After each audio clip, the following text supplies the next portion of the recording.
Marwadi university మంచి భవిష్యత్తు కోసం తెలుగు విద్యార్థులు ఇష్టపడే యూనివర్సిటీ.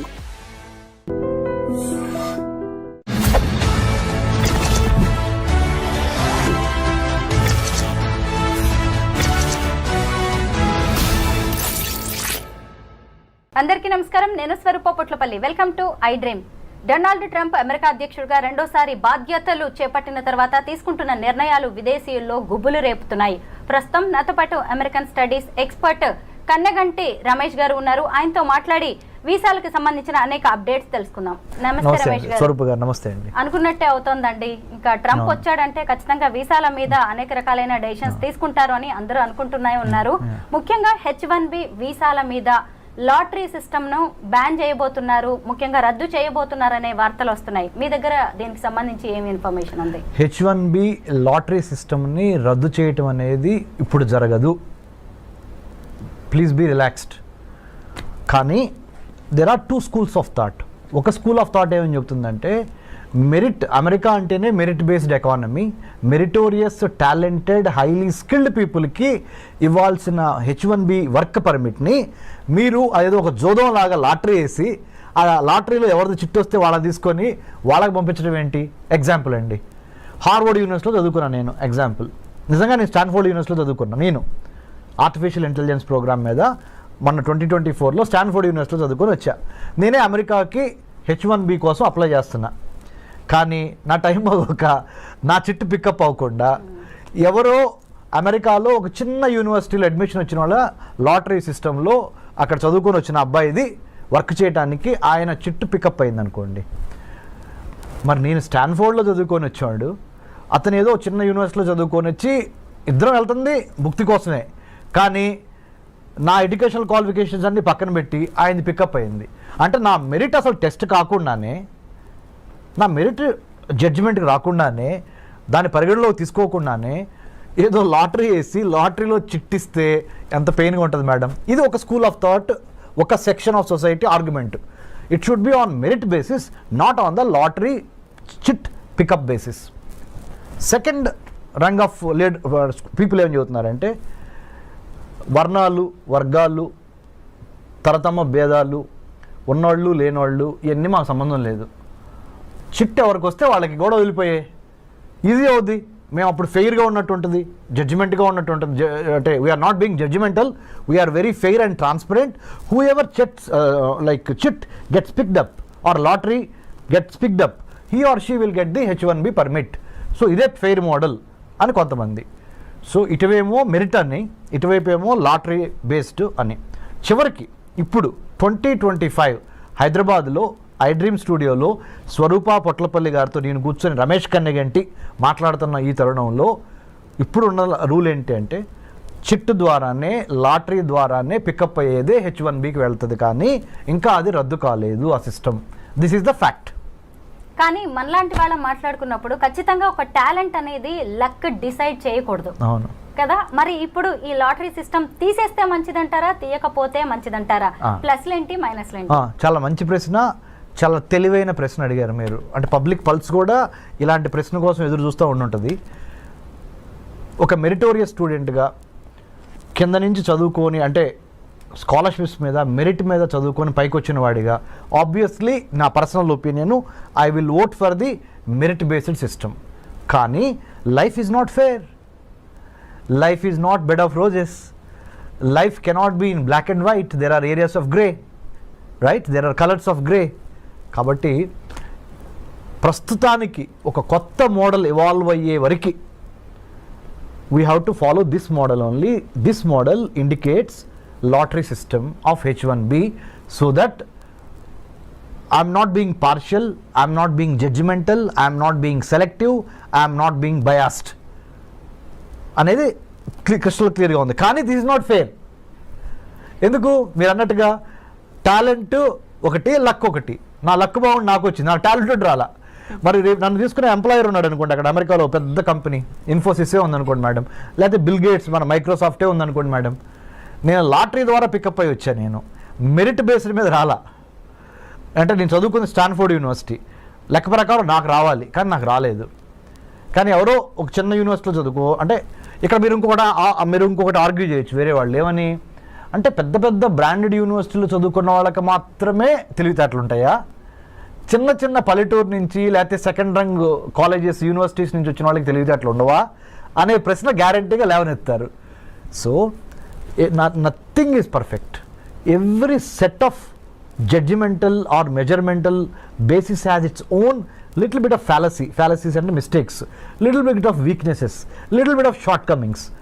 ఓవరాల్గా బై అండ్ లార్జ్ ఎవరికి ఎక్కువ న్యాయం జరిగిద్దో ఆ సిస్టమ్ని మనము అడాప్ట్ చేసుకోవాలి. It will take little more time to come to that మెరిట్కి లక్కి ఆర్ మెరిట్కి లేదా వర్ణ వర్గ భేదాలకి అతీతంగా వచ్చే విధంగా ఒక న్యూ H1B సెలక్షన్ ప్రాసెస్ని డిఫైన్ చేసి డిజైన్ చేసి డెలివర్ చేసే డెలివర్ చేసే ఆ 3D రావాల్సిన అవసరం ఉంది. దాంట్లో భాగంగా మేధావులంతా కూర్చొని పాలసీ మేకర్సు, ఎడ్యుకేషనిస్టులు, ఇండస్ట్రియలిస్టులు అందరూ కూర్చొని ఒక న్యూ సిస్టమ్ని బయటికి తీసుకురావాల్సిన అవసరం ఉంది. How do you accommodate A competent, A transparent, A meritorious, A talented guy or girl to work in the United States of America based on the merit base, not on the luck base. ఆ సిస్టానికి రావడానికి we are evolving. ఎందుకంటే Rome is not built over night కదా. తప్పులు జరుగుతూ ఉంటాయి, నేర్చుకుంటూ ఉంటాం, వాటిల్లో నుంచి ఇవాల్వ్ అయి వస్తూ ఉంటాం. ఐఎమ్ షూర్ స్వరూప గారు in the days to come in very near future I think United states customs and immigration agency will go in to that direction under the department of homeland security. H1B వీసాలో కొత్తగా ఏమైనా మార్పులు తీసుకొచ్చే chances ఉన్నాయంటారా? Yeah, I think that's a smart question again. You know why? Given the Immigration and Customs Enforcement Agency, given the United States Customs and Immigration Office, given the new geopolitical, geostrategic realities of Russia, Ukraine on the one hand, Israel, Palestine on the other hand, North Korea, South Korea, China, Taiwan, ఇవన్నీ global flash points, గొడవలు జరుగుతున్నాయి, యుద్ధాలు జరుగుతున్నాయి. వీటన్నిటికీ తోడుగా post COVID-19 world ఆర్డర్లో Covid తర్వాత వచ్చిన ప్రపంచంలో రాజకీయ, ఆర్థిక, సామాజిక, సాంఘిక పరమైన మార్పులు ప్రస్ఫుటంగా కనపడుతున్నాయి. ఆర్థికంగా అమెరికా కుదేలవుతున్న దశ ఇది. For your kind information, America ఆర్థిక బలాలన్నీ వీగిపోతున్నాయి. The economic tremors, the political tremors, the technological tremors are really shifting the pendulum in the other direction. Asia ప్రాంతంలో ఉన్న చైనా వైపుకి ప్రపంచ ఆర్థిక, రాజకీయ, వర్తక, వాణిజ్య, వ్యాపార సంబంధాలు చైనా వైపుకి ఇన్ ఫేవర్గా పవనాలు ఇటు మూవ్ అవుతున్నాయి. మంచికో చెడుకో we have to wait and see. But having known this fact, United States of America has got a wake up call. అందుకని మన ట్రంప్ గారు కూడా అన్నారు, hey it's a wake up call from China, People's Republic of China. You know what is it? DeepSeek R1 అనే ఒక కొత్త AI మోడల్ని, chat bot ఇప్పుడు ఏదైతే ఉందో చాట్ GPT లాంటి ఒక మోడల్, కొన్ని $1 బిలియన్ ఖర్చు పెట్టి చాట్ GPTని మనం తయారు చేస్తే, అలాంటి దాన్ని DeepSeek R1 అనే ఒక మోడల్ని చైనా వాడు $5.5 మిలియన్ తయారు చేశాడు. మనమేమో దాని మీద 100 కోట్లు 1000 కోట్లు ఖర్చు పెడుతున్నాం. మనకేమన్నా పిచ్చి పట్టిందా, లేకపోతే మనకేమన్నా తెలివితేటలు లేవా అని మనల్ని మనం ప్రశ్నించుకోవాల్సిన అవసరము, అఘాయిత్యము, సందర్భము ఏర్పడినవి అని సాక్షాత్తు 47th president of the United States of America Donald Trump has given a public statement. అంటే చైనా మ్యానుఫ్యాక్చరింగ్ స్పేస్ని, సైబర్ స్పేస్ని, మ్యారిటైమ్ స్పేస్ని, పొలిటికల్ స్పేస్ని, సర్వీస్ సెక్టర్ స్పేస్ని ఆక్యుపై చేస్తుంది. ఎన్లార్జ్మెంట్, ఎంట్రాప్మెంట్, ఎన్సర్కిల్మెంట్ అనే 3 విధానాల ద్వారా ప్రపంచంలో ఉన్న వర్తక, వాణిజ్య, వ్యాపార, సాహిత్య, రాజకీయ రంగాల్లో, ఆర్థిక రంగాల్లో తనదైన ముద్ర వేసుకోవటానికి చైనా నడుం బిగించి ఎన్లార్జ్మెంట్, ఎంట్రాప్మెంట్, ఎన్సర్కిల్మెంట్ అనే 3 స్ట్రాటజీల ద్వారా చాప కింద నీరులాగా ప్రవహిస్తున్న తీరుని అమెరికా గ్రహించింది. అమెరికాతో పాటు ఇండియా గ్రహించింది. ఇండియాతో పాటు ఆస్ట్రేలియా, జపాన్, మిగతా దేశాలు కూడా గమనించినాయి. ఈ 4 దేశాల పేర్లు ఎందుకు ప్రస్ఫుటంగా ప్రస్తావించానంటే మేడం గారు, స్వరూప గారు, India, Australia, Japan, United states ఈ 4 కలిపి ఈ చైనాని ఎదుర్కోవటానికి క్వాడ్గా ఏర్పడింది. QUAD అంటే 4 చతురస్రాకారంలో ఈ 4 దేశాలు ఈ చైనా ఎదుర్కోవటం కోసం ఇందాక మీకు చెప్పాను spaces, manufacturing space, cyber space, maritime space, service sector space and political space, వీటిని కాపాడుకోవాలి దీని నుంచి, చైనా నుంచి అని ఈ 4 దేశాలు జతగట్టినాయి. వీటితో పాటుగా భారత్ అంటే వీటిలో ఒకటైన భారత్ ఇటు బ్రిక్స్ని మేనేజ్ చేయాలి. Brazil, Russia, India, China, South ఆఫ్రికాలోనూ భారత్ ఉంది. ఇటు క్వాడ్ అంటే Australia, Japan, India, United States, ఇక్కడ కూడా ఇండియా ఉంది, ఇక్కడ కూడా ఇండియా ఉంది. మరి వీళ్ళతోనూ వెళ్ళాలి, వీళ్ళతోనూ వెళ్ళాలి. ఇద్దరితో కలిసి వెళ్ళి తన యొక్క రాజ్య ప్రయోజనాల్ని ఎలా కాపాడుకోవాలనే రాజకీయ దౌత్యపరమైన చదరంగంలో భారత్ చాలా స్మార్ట్గా తన పావుల్ని కదపాలి. ఇంత దీనికి ఒక బ్యాక్గ్రౌండ్ ఉంది ప్రపంచ రాజకీయాల్లో. ఇప్పుడు జరుగుతున్న COVID-19 పరిణామం తర్వాత అమెరికా ఆర్థిక వ్యవస్థ కుప్పగూలిపోయి, అందుకనే let's make America great again అనే నినాదంతో ప్రెసిడెంట్ ట్రంప్ ఎందుకు అధికారంలోకి వచ్చాడు అంటే, ఉన్న వాళ్ళకి అమెరికా పౌరులకి ముందల విద్య, వైద్యం, ఆరోగ్యం, పర్యావరణం, వాళ్ళకి భద్రత, ఉపాధి ఇవ్వగలిగితే తర్వాత మిగిలింది ఏదన్నా ఉంటే ప్రపంచ దేశాలకు పంచిపెడతాము అనే ఒక బేసిక్ నాలెడ్జ్ నుంచి, బేసిక్ ఐడియాలజికల్ ప్రిమైజ్ నుంచి ఆయన let's make America great again అన్నాడు. అందుకని ఇండియాకి నిన్నగాక మొన్న $21 మిలియన్ రద్దు చేశారు US ఎయిడ్ నుంచి. ఇది ఇండియాలో ప్రజాస్వామ్యాన్ని పెంపొందించడానికి, ఎలక్షన్స్ని పెంపొందించడానికి $21 మిలియన్ శాంక్షన్ అయి ఉంటే దాన్ని రద్దు చేసేశారు Elon Musk, department of government efficiency, కొత్త డిపార్ట్మెంట్ వాళ్ళు. ఎందుకంటే ముందర మన దేశం గురించి మనం ఆలోచిద్దాం. అది అమెరికా, అది భారత్ కానీ, నేపాల్ కానీ, బంగ్లాదేశ్ కానీ, ఏ దేశమైనా మనకెందుకయ్యా, America first, let's make America great again అనే నిదానంతో ట్రంప్ ఉన్నాడు.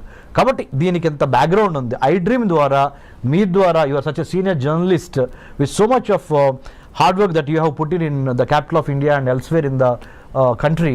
So my humble appeal to I dream viewers is, అర్థం చేసుకోండి, అమెరికా యొక్క ఆర్థిక వ్యవస్థ పరిస్థితి బాగోలేదు. చైనా చాలా తెలివిగా, చాలా స్పీడ్గా, చాలా సర్ప్రైజ్ ఎలిమెంట్స్తో అమెరికాని కొట్టడానికి ఆర్థికంగా, రాజకీయంగా, సాంకేతిక పరంగా ప్రతి అంశంలోనూ, ప్రతి డిపార్ట్మెంట్లోనూ అమెరికాని శాసించే విధంగా చైనా ఎదుగుతున్నది. కాబట్టి భారత్ ఏం చేయాలి అంటే, ప్రపంచ రాజకీయాల్ని ఒక తెలుగువాడిగా మనం గమనించి చాలా స్మార్ట్గా మన ఆర్థిక, రాజకీయ, వర్తక, వ్యాపార, వాణిజ్య ప్రయోజనాలని కాపాడుకుంటా ఇటు అమెరికాతోనూ ఉండాలి, ఇటు చైనాతోనూ ఉండాలి, ఇటు రష్యాతోనూ ఉండాలి, ఇటు యూరోపియన్ యూనియన్తోనూ ఉండాలి అనే ఒక smart, the combination of muscle power and then mind power, ఈ రెండు కలిపి స్మార్ట్ పవర్గా ఎదిగి మనల్ని మనం కాపాడుకోవటం చాలా ఇంపార్టెంట్. ఇలాంటి పరిస్థితుల్లో మరి ముఖ్యంగా కొత్త అధ్యక్షుడు వచ్చినప్పుడు కొత్త ఆశయాలతో వస్తూ ఉంటాడు. వాటిని అర్థం చేసుకొని దానికి అనుగుణంగా ప్రీ డిపార్చర్ ఓరియంటేషన్ అంటారు, PDO అంటే ఇక్కడి నుంచి వేరే దేశం వెళ్ళేటప్పుడు ఆ దేశం యొక్క చట్టం ఏంటి, న్యాయం ఏంటి, సంస్కృతి ఏంటి, సాహిత్యం ఏంటి, చరిత్ర ఏంటి అనేది అవగాహన లేకుండా ఏదో వీసా వచ్చేసింది కదా అని చంకలు కొట్టుకొని బొమ్మని మీరు ఫ్లైట్ ఎక్కి అక్కడ దిగంగానే వాడు చెప్పేది మీకు అర్థం కాదు, మీరు చెప్పేది అర్థం కాదు, మీరు అక్కడికి వెళ్ళిన తర్వాత భారతదేశంలో ఎలా ఉన్నామో అలా ఉందాం అనుకుంటే కుదరదు, తిరిగి మళ్ళీ డిపోర్టేషన్ అంటాడు, ఇంకోటి అంటాడు, H1B వర్క్ వీసాల గురించి మాట్లాడతాడు, F1 స్టూడెంట్ వీసాల గురించి మాట్లాడతాడు, ఆప్షనల్ ప్రాక్టికల్ ట్రైనింగ్ 20 గంటల మించి చేయకూడదు అంటాడు. అర్థం కాక ఏం చేయాలో అర్థం కాక ఇవన్నీ కాకుండా ప్రీ డిపార్చర్ ఓరియంటేషన్, PDO అంటే వేరే దేశంలోకి మన దేశం నుంచి వేరే దేశంలో కాలు పెట్టబోయే ముందల అక్కడ చేయవలసిన అంశాలు ఏంటి, చేయకూడని అంశాలు ఏంటి, అక్కడ రాజకీయం ఏంటి, చరిత్ర ఏంటి, సాహిత్యం ఏంటి, వర్తకం, వ్యాపారం, వాణిజ్యం అక్కడ ఎలా జరుగుతుంది అనే దాని మీద మినిమం కామన్ సెన్స్తో, మినిమం హోంవర్క్తో ప్లాన్, ప్రిపేర్, పర్స్పైర్, ఇన్స్పైర్ అనే విధంగా మనం అక్కడికి వెళ్తే మంచిది. 2025లో H1B వీసా రెన్యువల్ ప్రాసెస్ ఎలా ఉండబోతోంది? 2025లో ఏమైనా మారే ఛాన్సెస్ ఉన్నాయి? ఓకే, రెన్యువల్కి సంబంధించినంత వరకు గుడ్ న్యూస్. మంచి ప్రశ్న. అగైన్ ఎందుకు చెప్పనా, ఇప్పుడు వరకు 2024 మ్యాక్సిమం 2023, 2024 ప్రథమాంకం వరకు ద ఫస్ట్ పార్ట్ ఆఫ్ 2024 వరకు ఏంటి H1B వీసా రెన్యువల్ కావాలంటే మీరు ఉదాహరణ, నా పేరు డాక్టర్ రమేష్ కన్నిగంటి, నేనే అనుకోండి, నేను అమెరికాలో సిలికాన్ వ్యాలీలో సియాటల్, శాన్ ఫ్రాన్సిస్కో, బే ఏరియాలో నేను లెట్సే మైక్రోసాఫ్ట్లో పనిచేస్తున్నా. H1B మీద నేను అమెరికా వెళ్ళి ఒక 3 ఏళ్ళు జాబ్ చేశా. మళ్ళీ నేను రెన్యువల్ చేయించుకోవాలి. అక్కడి నుంచి ఇండియా వచ్చి ఇండియాలో కొన్నాళ్ళు గడిపి మళ్ళీ I have to renew my H1B. దానికి సొంత దేశానికి తిరిగి రావాల్సి వచ్చేది. అప్పుడు నేను అక్కడ ఆ ఎంప్లాయర్కి నేను ఎంప్లాయీ, ఆయన ఎంప్లాయర్, నాకు ఉద్యోగం ఇచ్చిన ఆయన, నేను ఉద్యోగం చేస్తున్నానండి. మా ఇద్దరికి మధ్య కొంత కమ్యూనికేషన్ కావాలి. మళ్ళీ మీ ఇద్దరు అడ్జస్ట్ అవ్వాలి. నిన్నటి వరకు అక్కడ జాబ్ చేస్తా, ఒకేసారి మళ్ళీ ఇండియా వచ్చి ఇండియాలో మళ్ళీ ఫుడ్, క్లైమేట్ ఇవన్నీ అడ్జస్ట్ అయ్యి మళ్ళీ ఇక్కడి నుంచి మళ్ళీ అదే జాబ్కి వెళ్ళేటప్పటికి కొంత టైం పట్టేది. సో ఇదంతా ఎందుకు టైం వేస్ట్ బ్యాచ్ అని ప్రధానమంత్రి మోడీ గారు ఎప్పటి నుంచో అమెరికన్ ప్రెసిడెంట్ బైడెన్ని అడిగారు, ఇప్పుడు ట్రంప్ గారిని మొన్న కూడా అడిగారు, మీరు H1B రెన్యువల్ అమెరికాలోనే ఉండి మా భారతీయులకి రెన్యూ చేసుకునే అవకాశం ఇవ్వండి అనగానే వాళ్ళు ఒప్పుకున్నారు. ఇప్పుడు now they are going to give us the chance to renew our H1B by being in the United States of America. You don't need to come back to India. H1B visa మీద ఉన్న వారికి జన్మతహా వచ్చే ఈ పౌరసత్వ రద్దు అనేది కూడా వాళ్ళ మీద ఎలాంటి ప్రభావం చూపించే అవకాశం ఉంది? అంటే H1Bని ఒక్క నిమిషం పక్కన పెడితే స్వరూప గారు, మొన్నటి వరకు 1789 జార్జ్ వాషింగ్టన్ ప్రథమ American president, 47th president of the United States of America Donald Trump. Donald Trump ప్రమాణ స్వీకారం ముందల వరకు అంటే జనవరి 2025 జనవరి 20 వరకు ఏంటంటే, ఆ దేశంలో కనుక ఒక ప్రెగ్నెంట్ లేడీ జన్మనిస్తే ఆటోమేటిక్గా అబ్బాయికి కానీ అమ్మాయికి కానీ ఆ అమెరికన్ పౌరసత్వం వచ్చేసేది. కానీ ట్రంప్ ఏం చేశాడు, అమెరికన్ పౌరసత్వం ఇవ్వటం ఈజీ, కానీ పౌరసత్వం ఇచ్చిన తర్వాత బెనిఫిట్స్ కూడా ఇవ్వాల్సి వస్తున్నాయి. ఆ బెనిఫిట్స్కి అయ్యే డబ్బులు ఖర్చు ఎంత అవుద్ది అంటే, when you are pregnant, you are coming and delivering a baby in my country, that is United States of America. The moment your baby is born on this land, he or she becomes a American citizen కదా. మరి American సిటిజన్ని మళ్ళీ protect చేసుకోవాల్సిన బాధ్యత ఎవరిది? నాదే కదా. అంటే being the American president.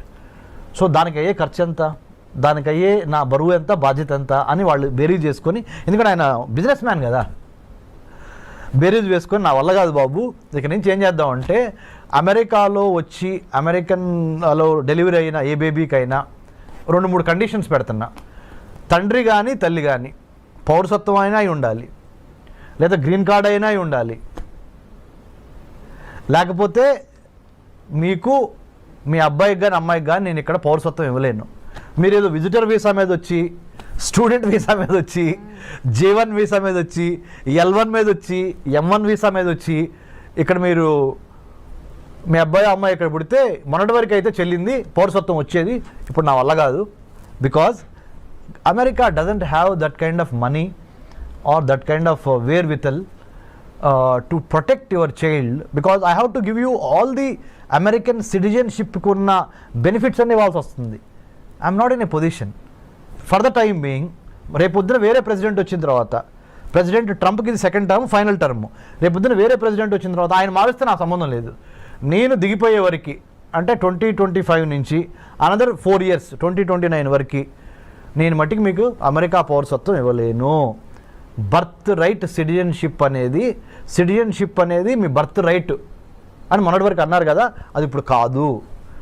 మీకు బర్త్ రైట్ కావాలి, సిటిజన్షిప్ కావాలి అంటే అమెరికాలో కొన్ని కండిషన్స్ ఉన్నాయి. కండిషన్ నెంబర్ 1, భార్యాభర్తల్లో ఒకళ్ళకి పౌరులై ఉండాలి, అమెరికా పౌరులు.